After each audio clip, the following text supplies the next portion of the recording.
كاب استوديو زينا ريتيفي عزو السلام تانا تقبلوا زي خبركم تعزبتنا خمي تمسيو نلومي عرب عسران حدن طري كلتشحن عسران كلتن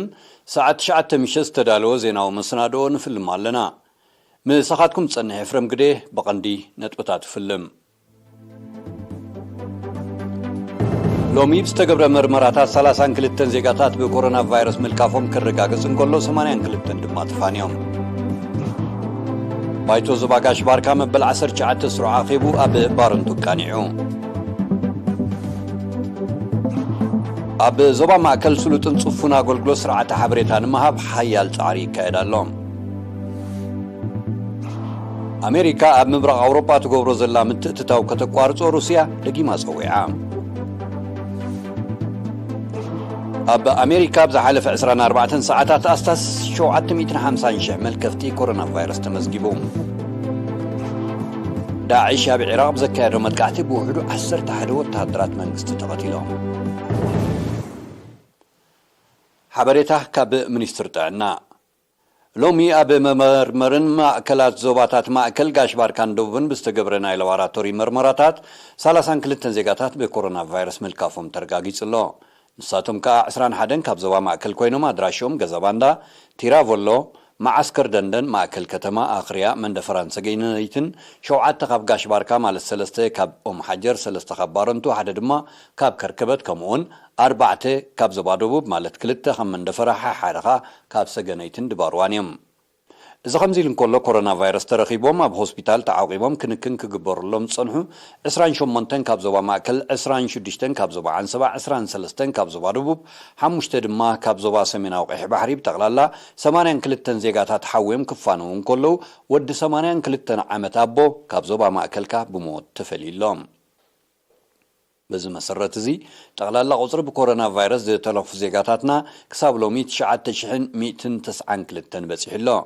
شمونت 628 كابزياتهم حوي مستفانو 9 بموت استفليو 474 دما جنا أو هوسبيتالات تعاقبهم زركوب يوم منستر تعنا 21 طري كلتشن 20 كلتن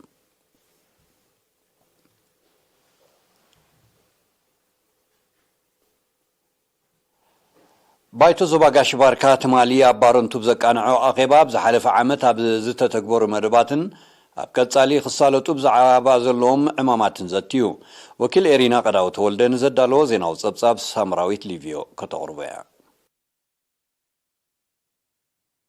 بايتو زباقاش باركا بعسرة الرياب زكانو عم بالعسر جعات سرعة خيبو عبز حلفة عمتاز تسلاسل مدبات بحافشة أبالات بايتو زقبرو أستواص أدوما بفلاي بمقمقام لمعاتاون دحنتاون مدبات ممعوات أبز حقزو زعباتات زتيو أبو أمبر بايتو أتو عثمان محمد علي أبزهابو مبرهي زرقحان تتكامن التكالات محبراوي أقلقلوت معباي نزكاي زولو تعري بممقاس حرشاو اتتون اتتاونتن مدنفع بزقبار تعري أبالات بايتو بتقات كساتوفو كامون مئكاب قبر مريت حرشان تريتن معوات هرقوم كعززو تكبار مدبات بقبو ككاتاتولون تلابيون أم حداري زواقاش باركا أمباسادر محمود علي حريب وغنو معباي حرشاوي اتتاونتن مزسان تريتن مقهاجاتاتن مئكاب قبري محدرا ماين تريتن مكلخال برسات أقراب بارعن أفتات حكر كراتن كريجتاتن تقباركم زمرحو كبابيو تريتن كالوت أماماتن قدامنت وهيوم كابتسالوت مدبات منبارم بمتقاس سالا لعل أبركتو أبالات بايتون تساتافنا تزمن زبازحو كابتو مدبات بعوت كم تسالاسولو قليتو أمباسادر محمود أسعيبو بمنغستي صوتون مدبات أم معوات حبرة سبز العلوم مسرتوين حطوطات ألباتن بأوانو نبز ملكوتو أكال أم مبتحن أبالات بايتو عتبنوتم كعززو الزخاخيرون أبالات بايتو بوغنون بأم حداري زوباز غرباء التغالالي قمقماوت أبصاب دحر مسمع شجر ستماي عادتات نمقلال أبز قبر تعري دقفز ملكوتم أكالات كهلو مسمرات رسح فساسي كتما غورت كولحتخ قبرلو تحسة تتكامنات مريت المقطع عدلا مريت ككاد بسنكي سقات لبدا كورونا فيروس تفترنا يمقعزيات أقمات فتح كنا ريلو زبلن كالوت رئيتوتاتن أغريبون بايتو زواقاش باركا أموداتا أبز حلف عمس تتقبرو مدباتن أبقى تسالك سالوتو بزعباز زلوم عماماتن بعمق أدحر مزتاي دحنتاون لمعاتاون مدبات قدامنت كوهابهم حرشاو تتاونت معباي طريت مسان زحجزو ميلاتات بملات كتكبرو قبر منقسي أب جزيونو مئكاب كلهم أكلات منقسن حبرتسبن بنقحات كواسو برسات أقرام نمقتا دما عادتات حلافنات كوستا زتغال اللبواتات أحليفو ክፍሊ ስታቲስቲክስን ስርዓተ ጂኦግራፊያ ወሓበሬታን ዞባ ማእከል ዝህቦ አገልግሎት ንምውጻት ሓያል ጻዕሪ የካይዳሎ ወኪል ኤሪና ፊያሜት መስፍን ዋና ዳይሬክተር ክፍሊ አዘራሪባ ንዘዳለወቶ ጸብጻብ ሊድያ ተክለማርያም ከተቅርበያ ክፍሊ ስታቲስቲክስን ስርዓተ ጂኦግራፊያዊ ሓበሬታን ዞባ ማእከል ስሉጥ ጽፉፍን ውሕሱን አገልግሎት ንምሃብ ሓያል ጻዕሪ የካይድ ከም ዘሎ ዋና ዳይሬክተር ክፍሊ አቶ ቴድሮስ ተክለ ገሊጾም ኣብ 2003 ዝተኣታተወ ውሁድ ማእከል ሓበሬታ ዞባ ማእከል ንምምሕዳራት 13 ዞባታት ከተማ ኣብያተ ጽሕፈት ህንጻዊ ልምዓት ህዝባዊ ምዝገባ ክራይ ኣባይትን ኣታዊ ግብርን ብጠቕላላ 8 ናይ ስርዓተ ሓበሬታ ፕሮግራማት ብምትእትታው ስርሑ ከም ዘካየድ ዝሓበረ አቶ ቴድሮስ ኣብ 2021 ናይ ልደት መርዓ ፍትሕ ማሕበር ሞት ናይ ስድራ ቤትን ካልእን ዘጠቃልል 28961 ምስክርነት ከም ተዋህበ ሓቢሮም ጽፉፍ ስርዓተ ሓበሬታ ክህሉ ብዞባ ማእከል ካብ ነዊሕ እዋን ተሰሪሑሉ እዩ ካብ 2003 ዓመተ ምህረት ጀሚሩ ነዚ ሓለፈ 18 ዓመታት ውሁድ ማእከል ሓበሬታ ዞባ ማእከል ዝሓቅፎም አካላት ማእከላይ ቤት ጽሕፈት ዞባ 16 ንኡሳን ዞባታት ቤት ጽሕፈት ክፍለ ህንጻዊ ልምዓት ቤት ጽሕፈት ጨንፈር ህዝባዊ መዝገባ ቤት ጽሕፈት ክራይ ኣባይቲ መንግስቲ ቤት ጽሕፈት ኣታዊ ግብሪ ናይ ዞባ ማእከልን ካልኦትን ዝሓቁፍ 8 ናይ ስርዓተ ሓበሬታ ፕሮግራማት ብምትእትታው ብንጥፈት ስርሑ ዘካይድ ዓቢ ማእከል ሓበሬታ እዩ ካልእ ካብ 15 ዓመት ንላዕሊ ዝዕድሚኦም ነበርቲ ናይ ዞባና ኩሉ ካርድ ነባርነት ክሕዝ ከም ዘለዎ ኢና ንገብር ዘለና ኣብዚ ግዜ እዚ ካርድ ነባርነት ልክዕ ከም ሃገራዊ መንነት ወረቐት ኣድላይነቱ ልዑል ኣብ ኩሉ መንግስታውን ብሕታውን ጉዳያት ኣብ ዘድልየለኻ ከም መለለይ ናይ ነባር ኮይኑ ዘገልግል ስለዝኾነ ህዝቢ ብጥንቃቐ ክሕዞ ከም ዘለዎ ንእግረ መንገደይ ከዘኻኽር ይደሊ ዓቕሚ ኣባላት ንምዕባይ ብዝካየድ ቀጻሊ ጻዕሪ ኣብ 2021 ኣብ ቴክኖሎጂ ስርዓተ ሓበሬታ ዘተኮረ ናይ ሓደ ወርሒ ስልጠና ንሱሳ መንእስያት ከም ተዋህበ ህዝቢ ኣብ ቀረብኡ ተጠቃሚ ማሕበራዊ ኣገልግሎታት ንክኸውን ድማ ንንኡስ ዞባታት በሪኽ ጋላነፍሕን ሰረጃቃን ንምትእስሳር ኣብ ዝኣቲናዮ ዘለና ዓመት ክስርሓሉ ምዃኑ ገሊጾም ኣብ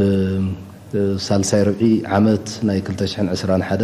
ንሱሳ ዝበጽሑ ኣባላት መንእሰያት ካብ ማእከላይ ቤት ጽሕፈት ዞባን ካብ ንኡሳን ዞባታትን ንቴክኖሎጂ ስርዓተ ሓበሬታ ዝምልከት ስልጠና ሂብና ኢና ኣብ ስርሖም ከዓ ብሩእይ ይሕግዘና ኣሎ ኣብዚ ዓመት እዚ እውን በብደረጃኡ ካብ ሓለፍቲ ጀሚርካ ክሳብ ክኢላታት ደረጃ ብደረጃ ስልጠና ናይ ምሃብ መደብ ሒዝና ንሰርሕ ኣለና እዚ ንጥቀመሉ ዘለና ስርዓት ወይ ከዓ ሲስተም 18 ዓመታት ኣገልጊሉ ኣሎ ምናልባት ምዝ ዘሎ ቴክኖሎጂ ብዝጋጠም ብዝሳነ መንገዲ ምዕቡል ስርዓተ ሓበሬታ ህዝቢ ተጠቃማይ ክኸውን ኣብ ቦታኡ ካብቲ ኣበርቲዕና ንሰርሓሉ ዘለና ስራሕ ማለት እዩ አቶ ቴድሮስ አስዒቡ ዝጥቀምሉ ዘለው ስርዓት 18 ዓመታት ዘገልገለ ስለ ዝኾነ ምስቲ ኣብ ቀጻሊ ምዕባለ ዝርከብ ቴክኖሎጂ ንኽሳነ ምሕዳስ ከም ዘድልዮ ብምብራህ ምዝምልከቶም ኣካላት ይዝረበሉ ከም ዘሎ አረዲዮም ዋና ዳይሬክተር ክፍሊ ስታቲስቲክስን ስርዓተ ጂኦግራፊያዊ ሓበሬታን ዞባ ማእከል አቶ ቴድሮስ ተክለ ኣብ መወዳእታ ህላወ ጽፉፍን ቀጻልነትን ዘለዎ ምዝገባ ኣገዳስነቱ ዕዙዝ ስለ ዝኾነ ነፍሲ ወከፍ ነባሪ ብሓፈሻ ህፃን ዝተወልደ ድማ ብፍላይ ኣብ ከባቢኡ ናብ ዝርከብ ምምሕዳር ክምዝገብን መረጋገፂ ዕለተ ልደት ክሕዝን ብምዝኽኻር ስም ህፃን ሓንሳ ኣምስተ መዝገበ ብዘይብቑዕ ምኽንያትን ሕጋዊ መስርሕን ክትቅይሮ ስለ ዘይከኣል ወለዲ ንደቆም ኣብ ዘውፅዎ ኣስማት ጥንቆቃት ክኾኑ መኺሩ እቲ ቀንዲ መለለይ ናይ ውልቀ ሰብ መረጋገፂ ልደት ወይ ከዓ ክብሪ መዝገብ እዩ ስለዝኾነ ክብሪ መዝገብ ኣብ ዘለኻ ሃሊኻ ኣድላይነታ ዘይስገር ስለዝኾነ ሙሉእ ሓበሬታ ናይቲ ውልቀ ሰብ ዝሓዘት ስለዝኾነት ኩሉ ሰብ ክሕዛ ከም ዘለዎ ታሲራ ከውፅእ ክደሊ ከሎ ወይ ካልእ ዘይኮነ ውልድ ምስ በለ ህፃን ኣብ 9 መዓልቲ ከይተረፈውን ስለንህብ ኩሉ ሰብ ክፈልጦ ከም ዘለዎ ከዘኻኽር ይደሊ ኣብ ምውፃእ ኣስማት ዘሎ ካብ ባህልን መንነትን ናይ ሕብረተሰብና ዝወፅእ ኣካይዳ ሕብረተሰብ ክነቕሓልሎ ብንቕሓት ከዓ ክዓግተሎ ኣብ ሸውዓተ ምምሕዳራት ከባቢ ንዞባ መንደፈራ ምርጫ ማሕደርቲ ከባቢ ኣካየድ ስራሕ ኣነባበርቲ ዓድን ኣከብቲ ግብሪ ጥሪትን መሬትን ተኻይዱ ኣብቲ ካብ 18 ጥር ዝጀመረ ምርጫታት ብመሰረት መምዘኒታት ሕጋጋት ምርጫ ህዝቢ ነቶም 3 ዓመታት ዘገልገልዎ ኣማሓደርትን 3 ዓመታት ብዘገልግልዎ ሓደስቲ ካልኦት ተኪኢሎም ኣማሓዳርን ዞባ መንደፈራ ኣቶ ዝቅያስ ውህበት ኣብ ዘስማዕ ቃል ህዝቢ ኣቀዲሙ ብዝተኻየደሉ ጎስጓስ ግቡእ መረዳእታ ሒዙ ሳላ ዘቀረበ ኣብ ዓወት ናይቲ ምርጫ ልዑል ኣስተዋፅኦ ይገብር ከም ዘሎ ሓቢሮም ዝተመርጹ ማሕደርቲ ከባቢ ብወገኖም መደባት ልምዓትን መኸተን ኣብ ሸቱ ንምብጻሕ ከም ዝሰርሑ ኣረጋጊጾም ኣብ ዞባ መንደፈራ ዛጊት ኣብ ምምሕዳራት ከባቢ ዓዲ መንጎቲ ሓድሽ ዓዲ ዓዲ ሓረ ሱር ምሕራም ጌዶ ኩዶ ፈላሲ በራኽን ነዊሕ ዝባንን ምርጫታት ክዛዘም እንከሎ ኣብተን ዝተረፋ 8 ምምሕዳራት ከባቢ ድማ ትመስርሕ ይቕጽል ከም ዘሎ ወኪል ኤሪና ሓቢሮም መበል 22 ዓመታዊ ፌስቲቫል ኤርትራውያን ተቐማጦ ኣውስትራልያ ወትሩ ንኹሉ ድልዋት ኣብ ትሕቲ ዝብል ቴማ ብ15-16 ጥሪ ብዝተፈላለየ መሰናዶታት ኣብ ከተማ ሜልበርንን ፐርዝን ተኻይዶም ብመልክዕ ጸብጻብ ንዝተዳለወ ትሕዝቶ ሚካኤል ሓድጉ ከቕርቦ እዩ ኣብ ከተማ ሜልበርን ኣብ ዝተኻየደ ጽምብል ሓላፊ ህዝባውን ኮሞን ጉዳያት ኣቶ ያሲን ዑመር ኣብ ዘስምዖ ቃል ናገዳስነት ፌስቲቫል ኣብ ምድልዳል ሃገራዊ ጥምረት ምኹስካስ ሃገራዊ ባህልን መንነትን ከምውን ምሕያል መደባት ሃገራዊ መኸተ ብምጥቃስ ሰናይ ምንየቱ ገሊጾም ኣብ ወንበር ማሕበረኮም ዞባ ቪክቶሪያ ኣቶ ኪዳነ ግንቦት ቦገኑ ንድምቀት ናይቲ ፌስቲቫል ኣበርክቶ ንዝገበሩ ወገናት ኩሎም ድሕሪ ምምስጋን ብህዝብን መንግስትን ኤርትራ ዝሰላሰል ዘሎ ኩሉ ሜድያዊ መደባት መኸተ ንምዕዋት ካብኦም ዝሕተት ንምምላእ ድልዋት ምዃኖም ኣረጋጊጾም ነቲ ዓመታዊ ሃገራዊ ምትእኻብ ንምድማ ኣብ ዝተወደበ ስፖርታዊ ውድድራት ድማ ኣብ ከተማ ሜልበርን ዝርከባ ጋንታታት ኩዕሶ እግሪ ማሕበረኮማት ኤርትራን ኢትዮጵያን ናይ ምሕዝነት ግጥማት ኣካይደን ኤርትራውያን ተቐማጦ ከተማ ፐርስ ምዕራብ ኣውስትራልያ ብወገኖም ዘካይድዎ ፌስቲቫል ብሃገራዊ ዜማታትን ባንዴራ ኤርትራን ዝተዓጀበን ንኤርትራዊ መንነት ዘንጸባርቕ ናይ መርከብ ዑደት ዝተሰነይ ነይሩ ኣብ ወንበር ማሕበረኮም ኤርትራውያን ነበርቲ ምዕራብ ኣውስትራልያ ኣቶ ተስፋይ መስፍን ኣብ ዝሃቦ ቃል ኣብዚ ናይ ክተት ከም መድረኻዊ ግድነት እዋን እቲ ፌስቲቫል ረዚን ትርጉምን ኣገዳስነትን ከም ዘለዎ ብምጥቃስ ኣብ መጻኢ ካብዚ ንላዕሊ ብዝደመቐ ንምክያዱ ንዘሎ ድሌትን ድልውነትን ኣረጋጊጾም ክቡራት ተዓዘብትና ዝስዕባ ሕጉራዊ ዜናታት እዩ ምክትታልኩም ክትቅጽሉ ደጊምና ብኽብሪ ንዕድም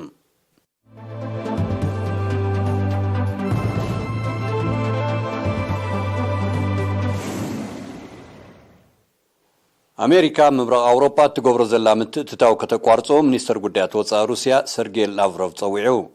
ሚኒስተር ላቭሮቭ ነዚ ጻውዒት ዘቕረበ ሎሚ 21 ጥሪ ኣብ ስዊዘርላንዳዊት ከተማ ጄኔቫ ምስ ጸሓፊ ጉዳያት ወጻኢ ኣሜሪካ አንቶኒ ብሊንከን ኣብ ዘካየዶ ርክብ እዩ ግዳማዊ ምትእትታው ቀንዲ ጠንቂ ናይቲ ኣብ መንጎ ሩስያን ዩክሬንን ተፈጢሩ ዘሎ ምትፍናን ምዃኑ ዝተቐሰ ሚኒስተር ላቭሮቭ ኣሜሪካን መሻርክታን ካብቲ ጉዳይ ክስሕባ ኣተሓሳሲቡሎም ሚኒስተር ጉዳያት ወጻኢ ላቭሮቭ ምስ አንቶኒ ብሊንከን ዘካየዶ ርክብ እወታዊ ውፅኢት ክህልዎ ዝኽእል እኳ እንተኾነ ኣብቲ ጉዳይ ሱርበትኻዊ ለውጢ ከምጽእ ከም ዘይክእል ግና ኣሚትሎም ኣቐዲሙ ኣብ መንጎ ላዕለዎት ሰብ መዛ ኣሜሪካን ሩስያን ኣብ ጄኔቫ ኦስትሪያን ብራስለስን ዝተኻየደ ተመሳሳሊ ርክባት ብዘይስምምዕ ከም ተዛዘመ ጸብጻባት ይረድም ፕሬዚደንታት ቭላድሚር ፑቲንን ጆ ባይደንን ዘካየድዎ ናይ ቴሌፎን ዝርባት እውን ዝጥቀስ ውፅኢት ከም ዘይነበሮ ይዝከር ኣብ መንጎ ሩስያን ሃገራት ምዕራብን ዝተፈጥረ ዘይምቅዳው ካብ ዝሓለፈ ዓመት ካልእ ኣንፈት ክሕዝ ከም ጀመረ ይግለጽ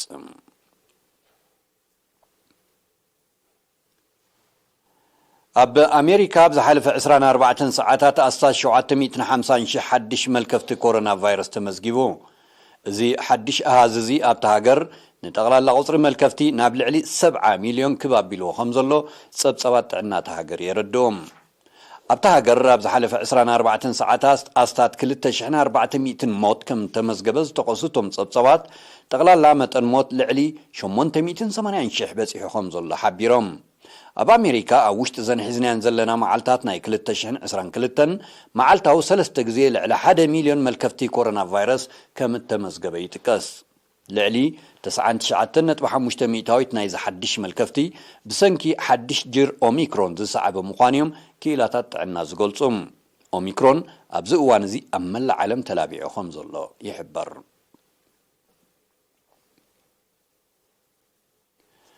ሽበራዊ ጉጅለ ዳዕሽ ናብ ሎሚ 21 ጥሪ ኣብ ዘውግሐ ለይቲ ኣብ ኢራቅ ዘካየዶ መጥቃዕቲ ብውሕዱ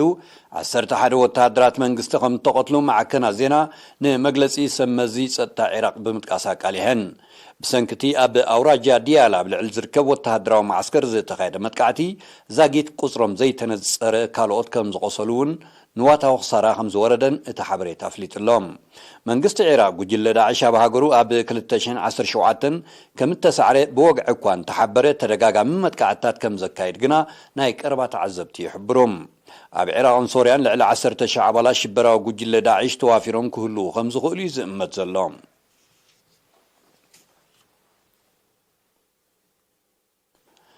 ባይቶ ጸጥታ ሕብራት ሃገራት ኣብ ልዕሊ ሰሜን ኮርያ ሓድሽ እገዳ ከጽድቕ በአሜሪካ ንዝቐርበ እማመ ቻይና ሩስያን ብናይ ቀውፊ መሰለን ዓጊተንኦ ኣሜሪካ ትእገዳ መልሰ ግብሪ ናይቲ ሰሜን ኮርያ ተካይዶ ዘላ ፈተነታት ሚሳይል ምዃኑ ሓቢራ ይኹን እምበር ቻይናን ሩስያን እቲ ስጉምቲ ተወሳኺ መጽናዕትን ግዜን ዘድልዮ ምዃኑ ብምጥቃስ ተቃውሞአን ገሊጸን ኣለዋ ኣቀዲሙ ኣብ ልዕሊ ሰሜን ኮርያ ዝጸደቐ እገዳ ኣብ ህዝቢ ተሃገር ማሕበር ቁጠባዊ ጸገማት ፈጢሩ ከም ዘሎ ብምሕባር ከዓ ተወሳኺ እገዳ ነቲ ጸገም ዘጋድድ ከም ዝኾነ ኣረድየን ቻይናን ሩስያን ብናይ ቀውፊ መሰለን እገዳታት ኣሜሪካ ክቃወማ ናይ ፈለማ ከም ዘይኮነ ጸብጸባት ይጠቕሱም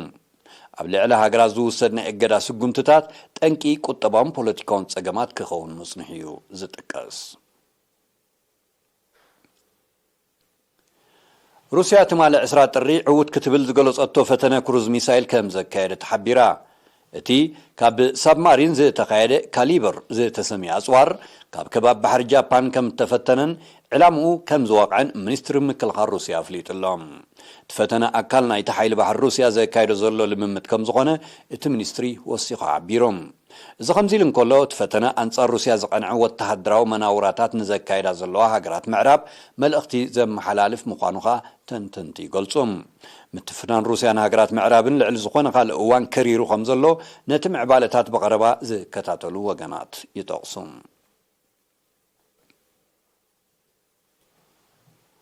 ትማል 20 ጥሪ ኣብ ምዕራባዊ ሸነኽ ጋና ብዝተኸስተ ሓደጋ ነቱጊ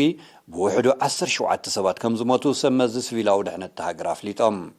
እቲ ሓደጋ ብዕደና ዘገልግል ተባራዒ ጽዒና ትጓዓዝ ዝነበረት ናይ ጽዕነት መኪና ምስ ሞተር ብሽክለታ ድሕሪ ምግጫዋ ከም ሰዓበ ዝገለጹ እቶም ሰመዚ ብሰንኩ 59 ካልኦት ከም ዝቆሰሉ ኣረድዮም ብዘይካዚ በቲ ሓደጋ ብልዕሊ ኣባይትን ካልእ ትሕተ ቅርጽን ዕንወት ከም ዝወረደ ክፍለጥ ተኻኢሉሎም ኣብ ጋና ሓደጋታት ነቱጊ ከጋጥም ናይ ፈለማ ከም ዘይኮነ ዝጠቕሱ ጸብጸባት ከም ሳዕቤኑ ሰብኣውን ዋታውን ክሳራታት ከም ዝወርድ ይጠቕሱ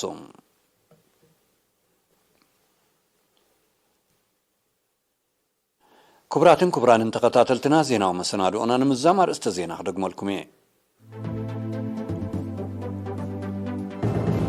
ሎሚ ብዝተገብረ መርመራታት 32 ዜጋታት ብኮሮና ቫይረስ ምልካፎም ክረጋገጽ እንከሎ 82 ድማ ተፋንዮም ባይቶ ዞባ ጋሽ ባርካ መበል 19 ስሩዕ ኣኼቡ ኣባረንቱ ቀኒዖም ኣብ ዞባ ማእከል ስሉጥን ጽፉን ኣገልግሎት ስርዓተ ሓበሬታ ንምሃብ ሓያል ጻዕሪ ይካየድ ኣሎ